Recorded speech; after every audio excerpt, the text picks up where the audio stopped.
בפנים שורף, בחוץ מטפטף, האור מתקלף, מתעורר מחלום בלהות שתוקף, העיפרון שלי חושף אותי, אני מרגיש ארור, מחפש את המקום ולא מוצא אותו, מתיישב ולא רוצה לקום, שומע אנשים ולא מקשיב, נסער אך לא מגיב, ילד אל תשמור דברים בבטן, שר מול הראי זה רק תחביב, אתה לא צריך תקציב, יש לך כישרון פשוט תזרוק את הרסן, כל הנחלים זורמים לים וכל אדם זורם ללב, אני לא מבין שנאת חינם אם בחינם אתה אוהב, שם את האגו בצד וחושב עוד כמה דמעות נצטרך לנגב. בעולם שפוי מטרות נטולות כיסוי, מייחלים שיבוא שינוי, לא יבוא אם לא נביא אותו,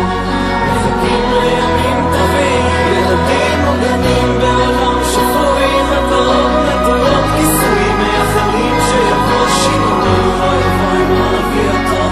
מחכים לימים טובים. מתי הכניסו דרך ארץ למערכת שעות וילמדו לעשות שלום במקום ללמד מלחמות, חינוך ללא צלקות על ידי מילים נכונות, הוא רגיל לתרוק דלתות שמתחילות צעקות, לא מספיק חזק כדי לתקן טעות, רוצה להיות באי בודד ולא באי שפיות, אם רק החזק שורד אני מוכן למות, אבל אם תגידו לי שיבואו ימים טובים במציאות, הכל עומד להשתנות פה, מקום שטוב להיבנות בו, אני לא רוצה ללכת, צעקו את התקוות פה, שיום יבוא ויתנו לגדול בשקט, חלב נשפך, לא בוכים, זורקים לפח, מנקים עם מהפך בחיים והרגלים חדשים, אדם אחד יוצר שינוי בעזרת אחרים, אז קח את זה לאן שתיקח את זה,